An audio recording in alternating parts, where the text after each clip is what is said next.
FAA's Back to Basics program has selected 12 major subjects to address over a 3-year period. While these topics are taught to all pilots during their initial training, accident reports indicate that these primary areas continue to show up as causes for aircraft accidents.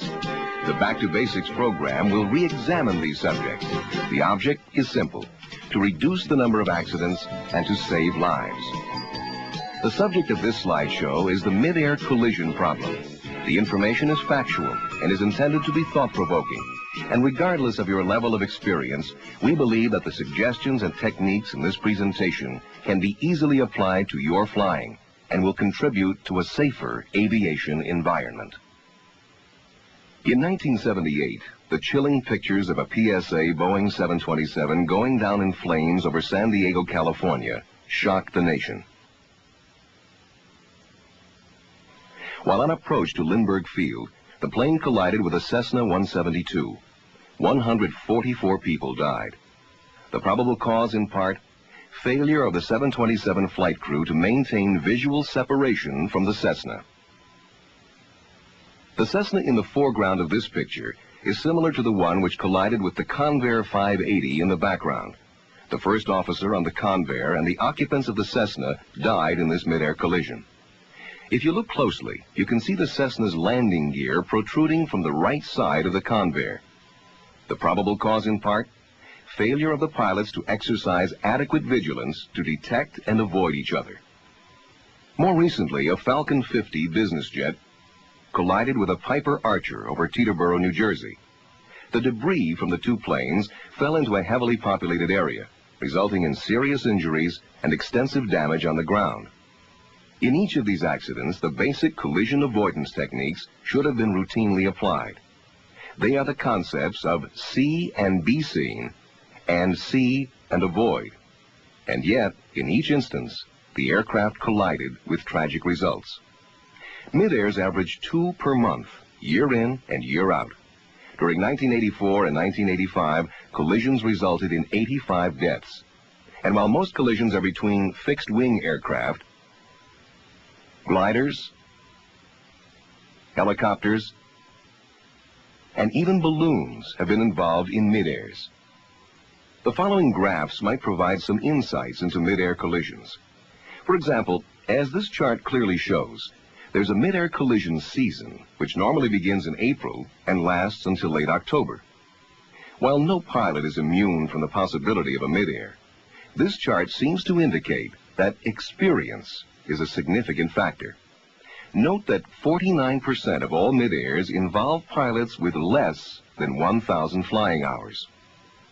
Your ability to detect other aircraft is seriously limited when you depend on peripheral vision alone. This chart clearly shows that at 10 degrees of peripheral vision, your visual acuity is only 2100, and you cannot identify another plane until it is just half a nautical mile from you. 70% of all mid-airs occur below 3,000 feet and within 5 miles of an airport. It's also significant that there are 4 times as many mid-air collisions below 1,000 than between 2,000 and 3,000 feet. Probably 2 of the most intriguing facts about mid-air collisions are shown here. How can the vast majority of accidents occur during daylight hours and in clear weather? Perhaps you've heard a military pilot say, "Check your 6." This translates to look out for what is behind you. As this graph shows, half of all mid-airs happen when one aircraft is overtaking another. And it doesn't matter if the plane is climbing and overtaking or descending and overtaking. Obviously, a pilot must be very aware of traffic both in front of him as well as behind. It doesn't seem that there is much difference between high-wing or low-wing aircraft as far as mid-air potential is concerned. The differential between the two types may reflect the numbers of those aircraft in operation. There is evidence that rotor-type aircraft do make a difference. But this low number may also be a result of the relatively low number of helicopters. Using the preceding information, we can now begin to draw specific conclusions about mid-air collisions. The potential for a mid-air is greatest as a pilot departs from or arrives at an airport, when the airplane is under 3,000 feet. is operating in good weather conditions, and is flying in minimally controlled airspace, such as a control zone. The conclusion is that mid-airs happen when the pilot's workload has increased and when he is concentrating on other things. Uncontrolled airports are particularly hazardous. Even though you look for other aircraft and monitor your radio, it's dangerous to assume that there are no other aircraft nearby. And here's why. The chances for a mid-air collision increase as you approach the traffic pattern. 2% occur on the downwind leg of your approach, 18% on the base leg, and 80% on final. That's right. 80% of the mid-airs happen on final approach, when the pilot's attention may be focused on other things, such as managing airspeed and adjusting the approach to the runway. When do most mid-air accidents occur? The odds point to summertime, but the mid-air season runs from April through October, and it will usually happen between 7 a.m. and 6 p.m., daylight hours. Let's profile the most likely pilot of a collision. He or she is probably relatively inexperienced, between 20 and 40 years of age, flying a general aviation aircraft, and has not filed a flight plan. The pilot probably has not mastered good scanning techniques. He or she could be a student pilot practicing, but statistics show that experienced pilots who are transitioning to new aircraft are also a high risk. Finally, the chances are high that the mid-air will happen to the pilot who is not flying under the air traffic control system. Collisions most often happen when the pilot is concentrating in the cockpit, when he is distracted, when he's overtaking another aircraft, when he is skirting controlled airspace, or during instruction. In other words, mid-airs are most likely when the pilot's mind is focused elsewhere, so that he is set up not to see. But even if you are looking for traffic, sometimes it is difficult to find. Case in point, camouflaged military aircraft. How many F-4s are there in this picture? If you count 3, you're wrong. There are 5 camouflaged Phantoms hiding in this scene. Even a slow airplane, or one turning onto final, can blend into the background. The following series of slides depicts an actual event. A Gates Learjet Model 35 approaching from the north, and an amateur-built Challenger 2 approaching from the west, collided at the intersection of these two runways. The airplanes were less than 20 feet above the ground. Neither pilot had seen the other, and the result was fatal.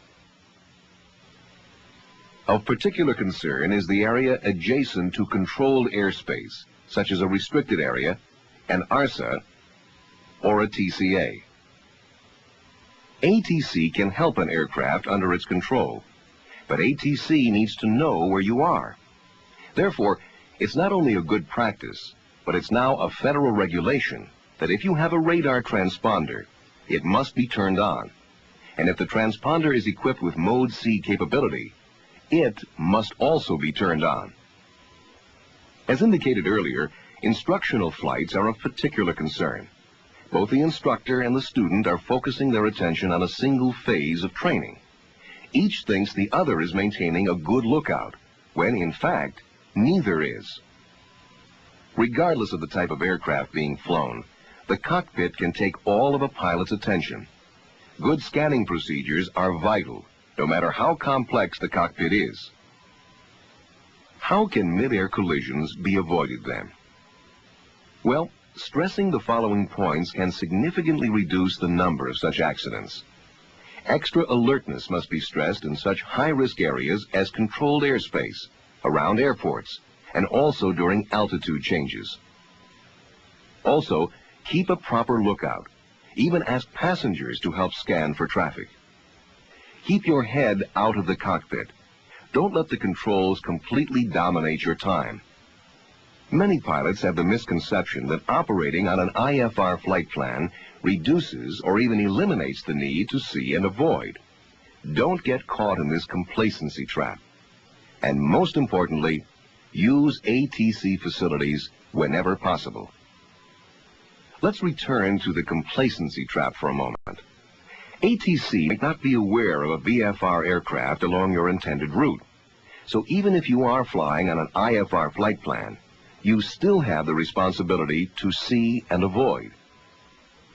When flying below 10,000 feet during approaches and departures, professional air carrier flight crews are required to limit all conversations to the task at hand, namely, flying the airplane. Now that's a good practice for any pilot, as well as limiting all other distractions when operating in areas of increased risk. So far we've discussed scanning and looking for other aircraft. Operation Lights On is a good way to be seen. Anti-collision or other appropriate exterior lights should be on whenever the engine is running. Landing lights should be on when operating within 10 miles of any airport. And of course, this should be done both at night and during daylight hours. This is equally important in reduced visibility and under special VFR conditions. But again, remember, pilots must develop good scanning habits and learn to keep their heads out of the cockpit. Complacency is to be avoided at all times, and pilots should learn and follow all local and system-wide procedures. By the way, if you don't understand ATC instructions or clearances, ask for clarification, and then do what ATC says. There is a reason you got those instructions or clearances in the first place. Extra precautions are needed when you're not on a flight plan, during altitude changes, or when you're near controlled airspace and airports. Good pilot procedures include looking around, checking your blind spots, using your radio, filing a flight plan and requesting ATC service whenever possible. Remember, it's essential that you broadcast your position and intentions at uncontrolled airports. As mentioned earlier, 70% of all mid-air collisions occur within 5 miles of an airport, and 62% of these are at uncontrolled airports. Collision avoidance starts on the ground. Never taxi out for takeoff at an uncontrolled airport without first checking all 360 degrees around you. And remember to announce your intentions on the radio. Here's an example of how easy it is to miss seeing an airplane. Even with its landing light on, this Cessna is not much to see on a relatively clear day. Consider how much less visible it would be in reduced visibility. You might not see it until it's too late. The National Transportation Safety Board has made some specific recommendations regarding airports, terminal control areas, and charts as they relate to the mid-air collision problem. Some of the recommendations apply directly to pilots, and others point to areas which would help pilots. NTSB recommends re-evaluation of existing closed traffic pattern procedures, particularly at airports where ATC towers are not in continuous operation. At uncontrolled airports, traffic separation procedures for both high and low performance aircraft should be established, published, and widely disseminated. NTSB also recommends that pilots always be clear, concise, and accurate when making aircraft position reports, whether en route or at a terminal area. Mode C transponders should be in working order and should be turned on at all times during flight. When on VFR, radio contact should be maintained with the appropriate ATC facility. NTSB recommends that well-traveled helicopter routes should not be adjacent to other control areas, nor should they be immediately under control area shelves without a buffer zone. While NTSB has asked the FAA to critically review airports and terminal control areas, pilots should not hesitate to point out problems or to make recommendations to airport managers for their study and review. After all, input by you, the user, is vital to safe airport operation. Regarding charts, NTSB also recommends changes in 3 areas. First, that terminal charts should be standardized and simplified to reduce clutter. Second, that terminal data should be improved. And also that charts should provide contact frequencies of ATC facilities to VFR pilots. But But no matter how many recommendations are made, the fact remains that it is you, the pilot, who is in the only position to create or avoid a mid-air collision. In summary, here are some key things to remember. Position ambiguity can develop quickly, particularly around uncontrolled airports. When abbreviations are not precise or colloquialisms are used for local geographic points, you're setting yourself up for a potential mid-air. Always enter traffic patterns on a 45-degree angle to the downwind leg and at the established traffic pattern altitude. Again, this is especially important at uncontrolled airports. The risk of a collision during flight instruction cannot be ignored. Approximately 52% of all mid-air collisions involve aircraft whose pilots are undergoing instruction.